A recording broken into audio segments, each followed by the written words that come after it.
Lo dijo en la primera hora. Muy bien, 7:38 en la mañana. Gracias por la sintonía. Seguimos. Escuchamos a Gisela Garzón hace minutos. Recibo por acá un mensaje que nos escribieron a nuestro chat de WhatsApp. Gracias por esta reflexión. Nos dicen, el impacto de una violación no tiene límites en la mujer.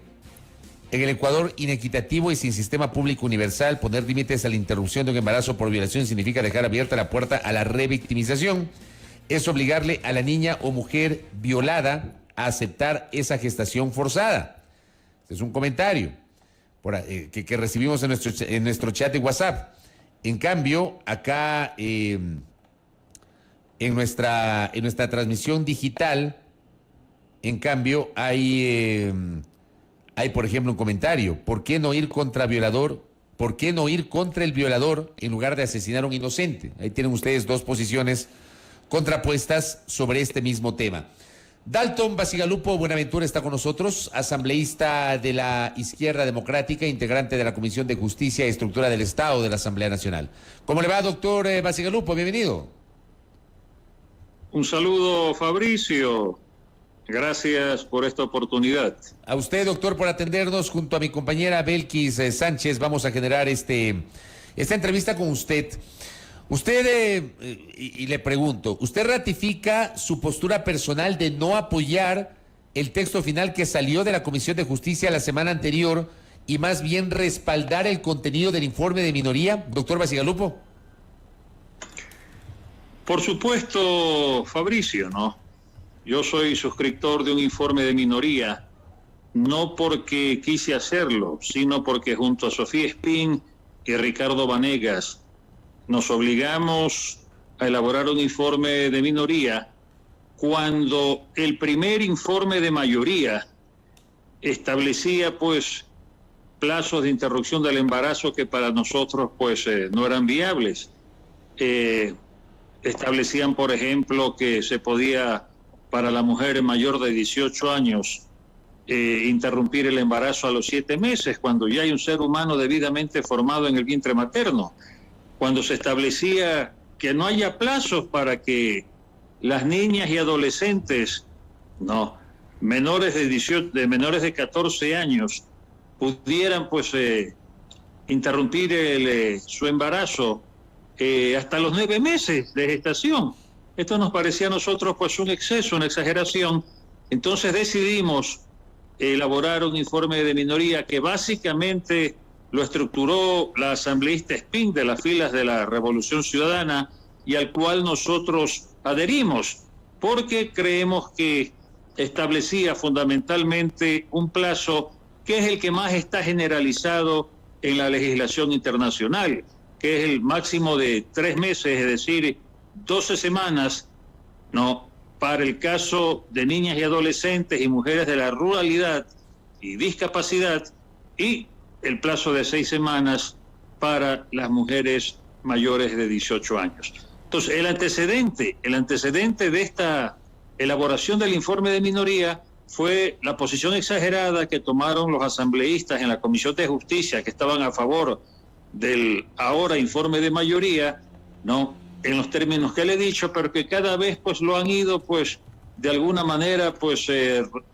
rebajando en los términos de tiempo, y ahora pues plantean máximo pues una temporalidad de 4 meses y medio. Nosotros nos vamos a sostener en esa tesis y en mi caso por responsabilidad. La mayoría de los miembros de la bancada de Izquierda Democrática, entre 11 y 12 de los 15 que somos, son favorables a respaldar el informe de mayoría en los términos que se ha planteado y que hoy día pues tendrá que debatirse en el Pleno. Pero le digo, ¿qué pasa si ese informe de mayoría no tuviese los votos suficientes para que se apruebe?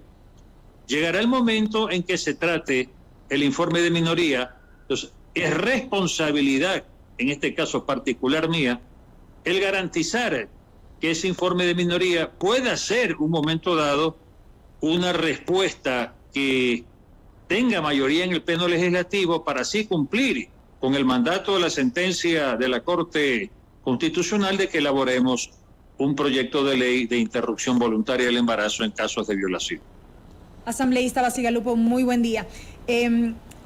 Ni el informe de mayoría ni el informe de minoría han sido vistos, digamos, con buenos ojos por organizaciones de derechos. Le voy a referir un extracto de una publicación que realiza Diario El Comercio en su portal digital. Dice: las organizaciones señalan que el informe de minoría fomenta la revictimización y la violencia obstétrica. Esto debido a que permite la objeción de conciencia institucional, es decir, cuando una institución entera niega el derecho a la atención médica a una paciente por razones morales. Este es básicamente uno de los cuestionamientos que se hacen al informe de minoría que, usted ya ha señalado, lo respalda, al igual que otros legisladores, y que se pronunciarán en ese sentido hoy en el Pleno. ¿Qué decir?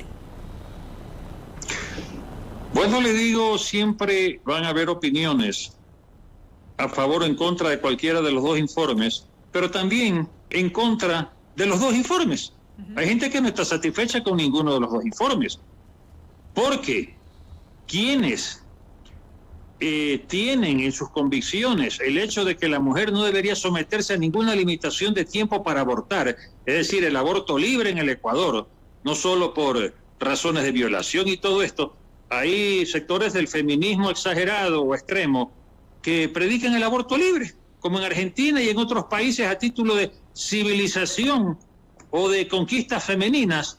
Pues bueno, pues ellos siempre estarán pues en desacuerdo, en este caso con los dos informes, porque aquí se practica una interrupción del embarazo con temporalidad. Hay otros que tendrán que oponerse a esto porque no admiten en ningún caso el aborto.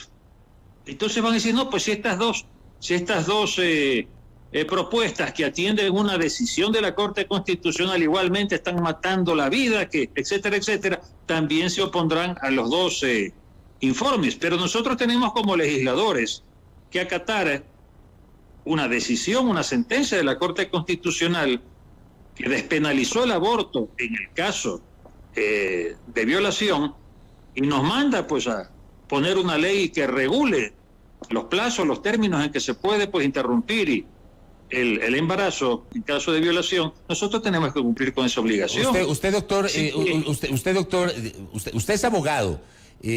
Usted sabe que las sentencias de la Corte son de última y definitiva instancia de cumplimiento obligatorio. Entiendo que hay que acatarlo, usted lo acaba de decir, pero le pregunto, ¿usted estaba de acuerdo con la sentencia de la Corte, con el contenido de esa sentencia de abril 27 de abril del año 2021, que despenalizó el aborto para casos de violación? Por supuesto, por supuesto.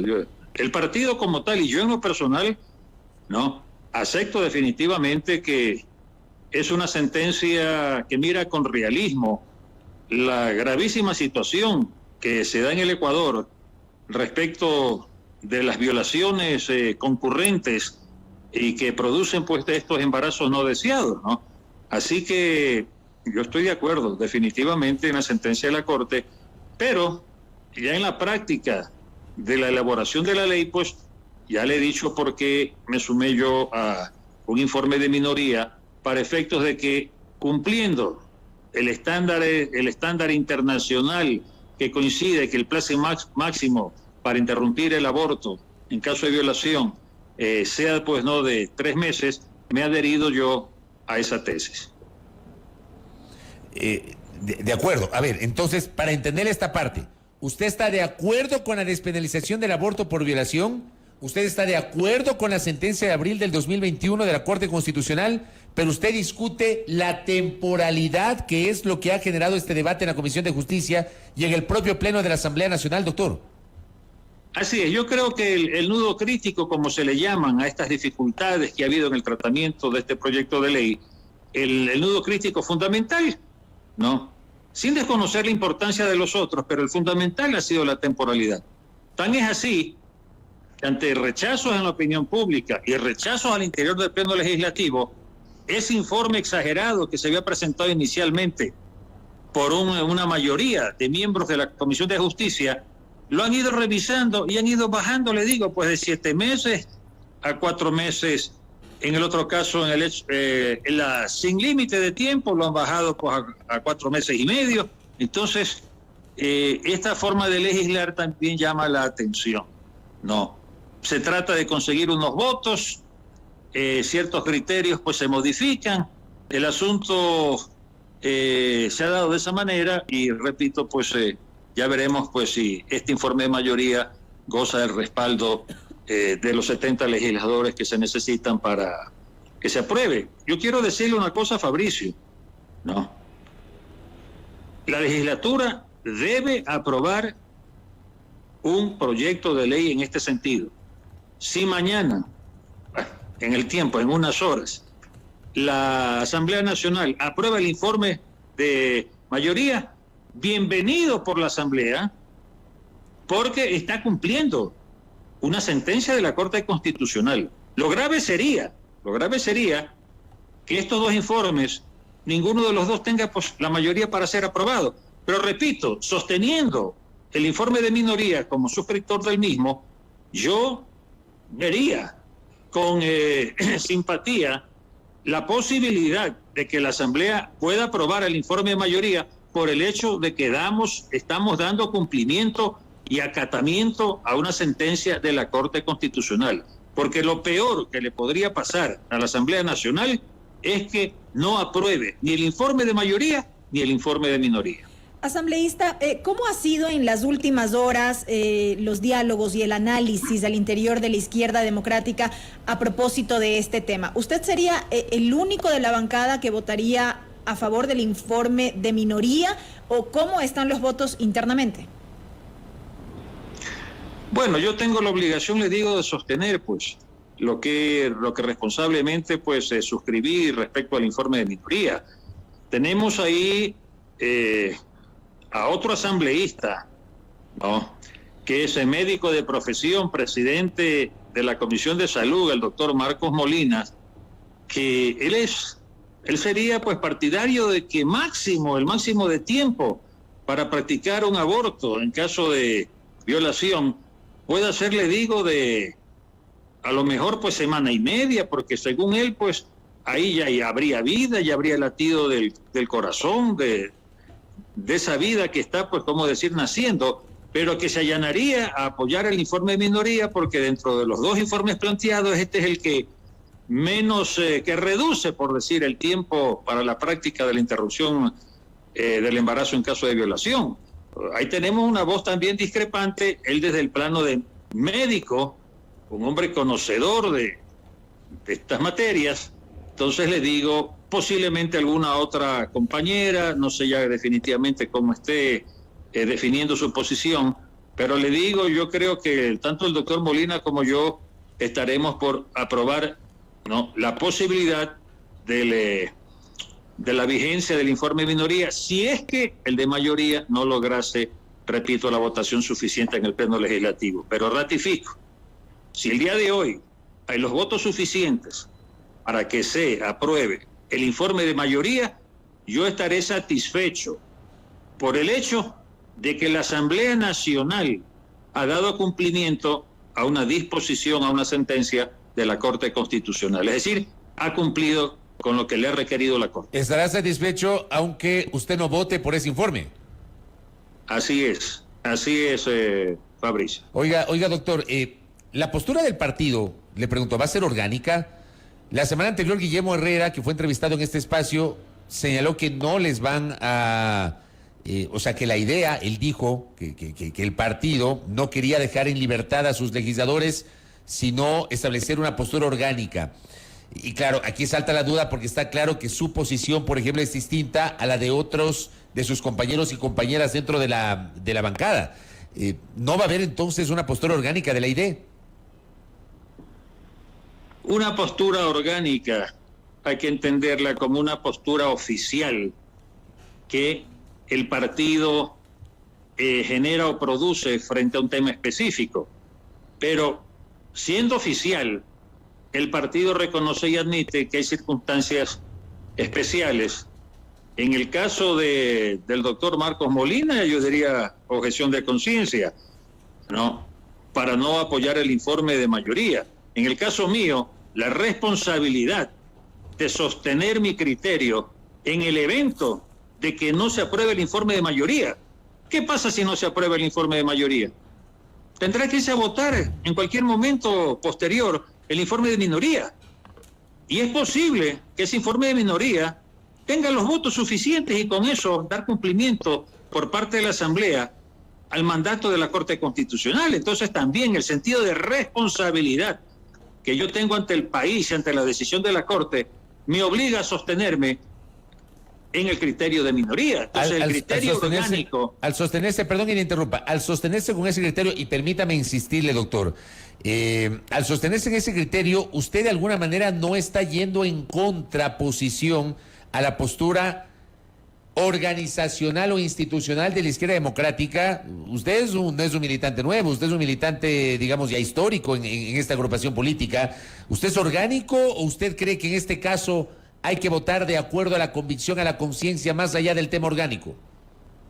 Yo creo que el partido, a más de fijar una posición oficial respecto de este tema, aspirando a que todos eventualmente sintonicen con esa posición, el partido respeta también la independencia de los asambleístas por estos criterios específicos.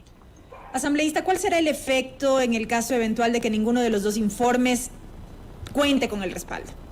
Hay una sentencia de la Corte Constitucional, evidentemente, que hay que cumplir, pero en la práctica, ¿cuál será el efecto de que no se apruebe ninguno de los dos informes? Bueno, yo creo que habrá que retomar el tratamiento de este proyecto de ley desde el inicio y procurar elaborar un texto de consenso para efectos de que en una nueva presentación alcance pues definitivamente la mayoría deseada, ¿no? Su situación a la interna del bloque, ¿cómo está? Le pregunto, doctor Bacigalupo, por las diferencias públicas con varios de sus compañeros y compañeras. ¿Cómo están las cosas en el bloque? Bien, el bloque nos expresamos con total espontaneidad, ¿no?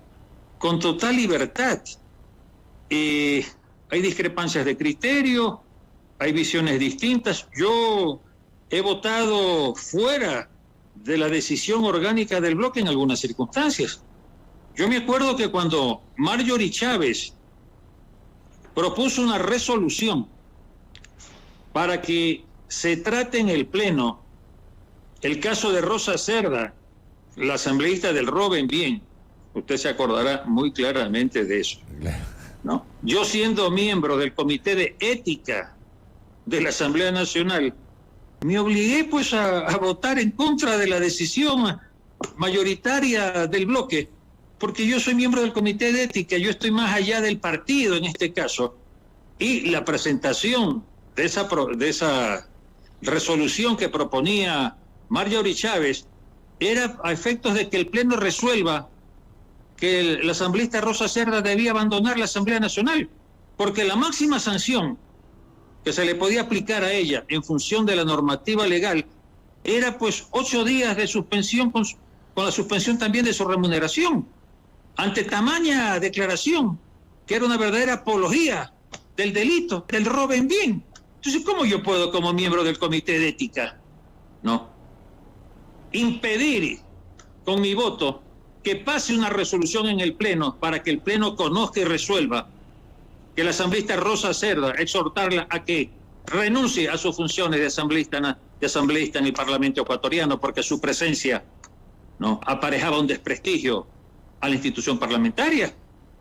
El bloque se negó a votar a favor de esa propuesta de resolución de Marjorie Chávez, y yo voté pues a favor de ella, de esa resolución. Entonces, hay casos puntuales en que yo me he visto, le digo, obligado pues estoy hablando con el entorno de las circunstancias que a mí me rodean, pues, ¿no? En este caso actual yo soy firmante del informe de minoría, y en el caso anterior que le estoy relatando, miembro del Comité de Ética. ¿Cómo puedo yo impedir una resolución que va en favor, no, de la aplicación del concepto de la ética al interior del Parlamento ecuatoriano? Otro caso, le doy otro caso. Cuando se resuelve quitarle al señor Villavicencio el tratamiento del caso de Pandora Papers. Pandora Paper y no sé qué. Le quitan a él el tratamiento en la Comisión de Fiscalización y resuelven que sea pues la comisión esta pues que preside el asambleísta Cabascango, ¿no? Donde hay una mayoría de Pachacuti y de UNES para que traten este tema que involucraba pues un escándalo que se había hecho pues respecto de que el señor Lasso no había cumplido con la normativa legal para efecto de ser candidato a la presidencia de la República. El bloque votó por eso, yo voté en contra, porque yo asumía que simplemente ese era un manejo político del tema y que la Constitución, la ley y todo eso estrictamente pues especifica que todos estos temas tienen que ser tratados por la Comisión de Fiscalización. Es decir, yo no me presté para esta cosa, ¿no? Entonces, yo tengo votos disidentes. Y eso, y le digo, y pues, esos votos disidentes, razonados. ¿Esos votos disidentes no le han ocasionado problemas de disciplina en el partido? Ya le digo, yo creo que el partido está más allá de pensar que un legislador responsable, que un legislador que, ¿qué le digo?, le da presencia al bloque legislativo con sus actuaciones, vaya a estar mañana pues sometido a un organismo disciplinario de ética y todo esto. Bueno, le voy a dar a usted una primicia. A ver. ¿No? Yo recién me he reafiliado a la Izquierda Democrática hace unos días. No me diga. Por pedido específico de nuestro líder Javier Herbas. ¿Y por qué recién? Yo fui afiliado a la anterior Izquierda Democrática. Claro, antes de la desaparición, yo lo conocí a usted como afiliado, pues. Y además usted fue presidente del partido en esa década oscura en la que el partido desapareció, pues. Bueno, cuando hubo pues un ex dirigente nacional rompió la unidad del partido, no se pudo inscribir el partido perdió personería jurídica ante el Consejo Nacional Electoral. Y sepultaron si el partido. Usted no es afiliado a nada, pues. Cuando dirigentes como Andrés Vallejo, Vilma Andrade y otros entran a un proceso de reinscripción del partido recogiendo firmas para ese efecto, yo no me reafilié en ese momento al partido, a esta nueva Izquierda Democrática. Y yo cuando fui candidato en Cotopaxi para luchar contra la corrupción tanto en la provincia como a nivel nacional, yo fui como independiente patrocinado por la Izquierda Democrática. Por supuesto, con la cercanía al partido, con sus dirigentes y todo. Pero yo no me he reafiliado. Y yo me acabo de reafiliar hace pocos días, por pedido específico de nuestro líder Javier Herbas, por dar un testimonio de adhesión al partido, en las circunstancias que el partido, pues usted sabe, ha estado viviendo, ¿no? El hecho, pues, de que ha habido discrepancias, que ha habido, pues, algunas fricciones internas. Entonces, para dar un testimonio de futuro, de aporte a la opción presidencial de Herbas para el 2025, he aceptado el pedido del líder del partido y me he reafiliado. Pero yo le digo, les dije yo claramente en una sesión, yo me reafilio, sabiendo que mañana puedo ser víctima de una expulsión del partido, claro, porque yo soy frontal, ¿no? Y yo a estas alturas de mi vida, mi estimado Fabricio, ¿no? Yo me siento en la entera libertad de decir las cosas como las siento y las pienso, en función del bien del partido. Oiga, doctora, y del país. Oiga, doctor, para cerrar, porque se me termina el tiempo, hablando de la frontalidad, ¿usted qué quiso decir cuando publicó en Twitter esto de feminismo histérico o feministas histéricas? Que tanto malestar ¿Qué quise decir? ¿Qué quiso decir con eso, doctor? Le voy a decir lo que quise decir. Que el partido es un partido feminista. Eso lo dice el estatuto. Pero que una cosa es el feminismo y otra cosa es el feminismo histérico. ¿Qué quiero decir con eso? Más allá de, ¿qué le digo?, de la percepción del vocablo, de lo que algunos puedan pues exagerar en su significado.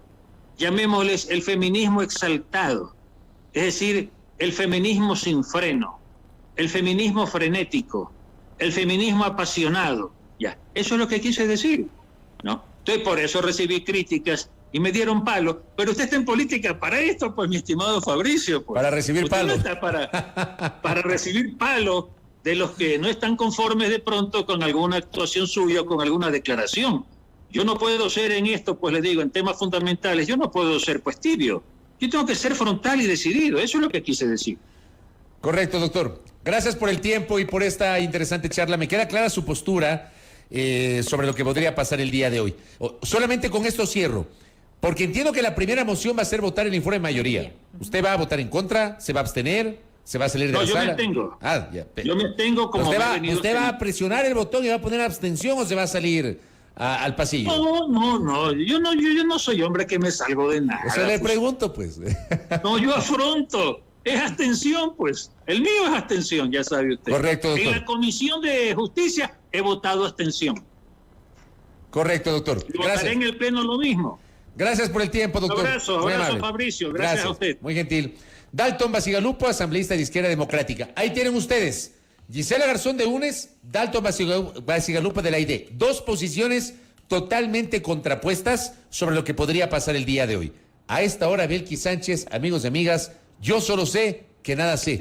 No sé qué va a pasar con los votos, no veo los votos. Y ni aún en la Izquierda Democrática mismo vemos la postura de Dalton Bacigalupo y también la del asambleísta Marcos Molina, decía él, presidente de la Comisión de Salud, que se decantaría a sí mismo por el informe de minoría. Ya vamos a ver qué pasa hoy. Pausa al regresar el resumen de las dos primeras entrevistas y luego hablaremos del tema seguridad. No se desconecte de la señal informativa de Sonorama. Volvemos. Primera plana. Todas las noticias, todas las voces.